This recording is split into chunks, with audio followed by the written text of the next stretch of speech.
Alors, le premier service de protection réseau qui va nous intéresser est tout simplement les NSG, donc les Network Security Group ou encore en français les groupes de sécurité réseau.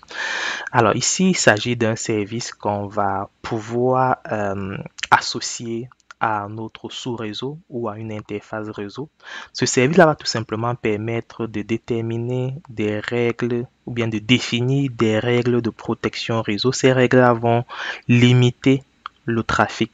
Donc, grâce à ces règles, nous serons capables d'autoriser ou d'interdire des trafics réseau spécifiques, que ce soit entrant ou sortant, que ce soit vers un port spécifique, etc. Donc, on a quand même un certain niveau de flexibilité lorsqu'on vient définir nos règles au niveau de notre NSG. Donc, une fois qu'on a implémenté notre NSG, on est capable de l'associer à un ou plusieurs sous-réseaux ou à une ou plusieurs interfaces réseau.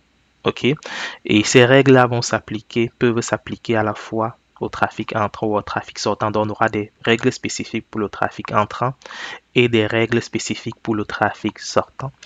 Alors, comment est-ce qu'on implémente donc ces règles? Comme vous pouvez le voir à l'écran, lorsqu'on vient définir nos règles, on a déjà plusieurs informations qu'on doit configurer. On aura la priorité, entre autres, le nom qu'on va attribuer à la règle, le port qu'on voudrait autoriser ou refuser, le protocole qu'on voudrait autoriser ou refuser, la source, donc où est-ce que le trafic provient, et la destination, où est-ce que le trafic est destiné. OK? Pareil pour les règles entrantes. Donc, lorsqu'on va normalement créer notre euh, NSG, dans notre Network Security Group, par défaut, il va arriver avec certaines règles qui sont préconfigurées.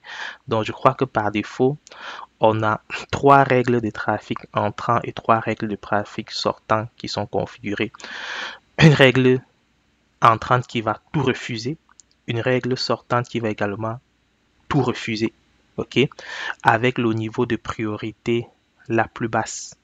Il faut savoir que lorsqu'on donne un nombre élevé au niveau de priorité, ça permet de rendre cette priorité basse. Donc, pour avoir une priorité élevée, on doit donner un nombre qui est petit. Plus le nombre est petit, plus la priorité de la règle en question est élevée. Donc, vous avez vu ici que si vous venez créer une règle d'autorisation qui a pour numéro 65 520, cette règle ne sera jamais appliquée parce que le deny all a une priorité supérieure. OK? Donc, Microsoft va donc par défaut avoir cette règle avec une priorité basse, donc avec un numéro élevé qui va bloquer tous les trafics. Ensuite, on va avoir deux autres règles qui vont venir ici permettre d'autoriser uniquement le trafic Azure. OK? Donc ça, c'est ici pour venir autoriser uniquement le trafic des services Azure parce qu'il faut comprendre qu'on a des services Azure comme Azure Monitor, etc. Et ces règles qu'on a, qui sont configurées par défaut, ce sont ces règles-là qui viennent en quelque sorte autoriser ce trafic-là. OK?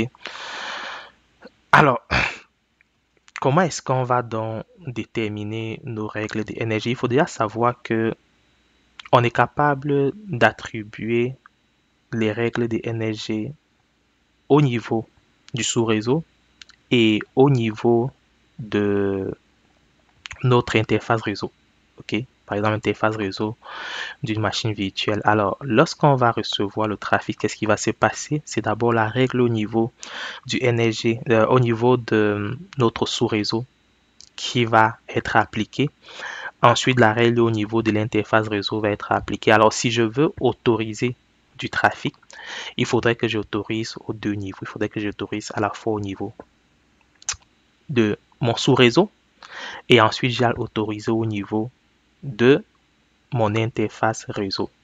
Donc, il faudrait que j'ai la configuration dans mes deux NSG. Autrement, l'un des NSG va tout simplement bloquer le trafic en question.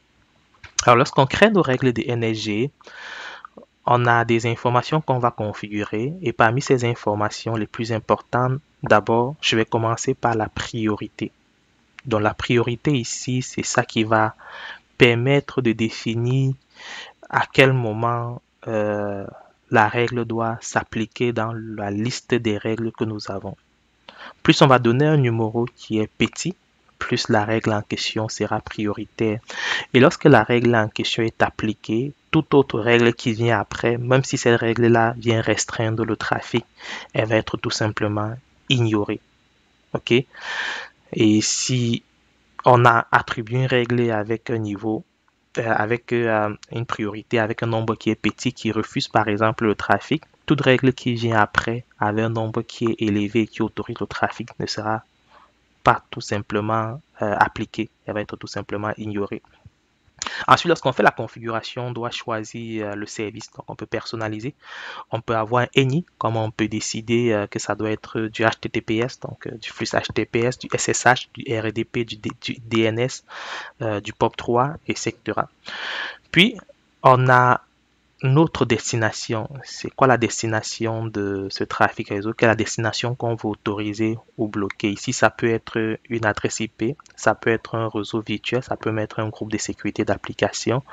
Enfin, on aura la source. Ok, la source, c'est tout simplement d'où provient la requête. C'est quoi qu'on veut autoriser? On veut autoriser par exemple un groupe de sécurité d'application, une adresse IP ou bien une étiquette de service. Donc, l'utilisation des étiquettes de service, c'est intéressant dans la mesure où si on veut autoriser des adresses IP, on peut se retrouver vraiment en train d'avoir de plusieurs règles qu'on doit mettre en place, plus c'est volumineux. Et il faut aussi savoir qu'on a un nombre limité. Ok, on ne peut pas définir autant de règles qu'on le voudrait. Je crois qu'il y a un nombre maximum qu'on peut définir. Je ne me souviens plus du chiffre, mais il y a un nombre maximum qu'on peut définir. Alors, pour éviter d'épuiser ou bien d'avoir plusieurs règles, parce que plus on aura des règles, plus l'interprétation va être quand même difficile.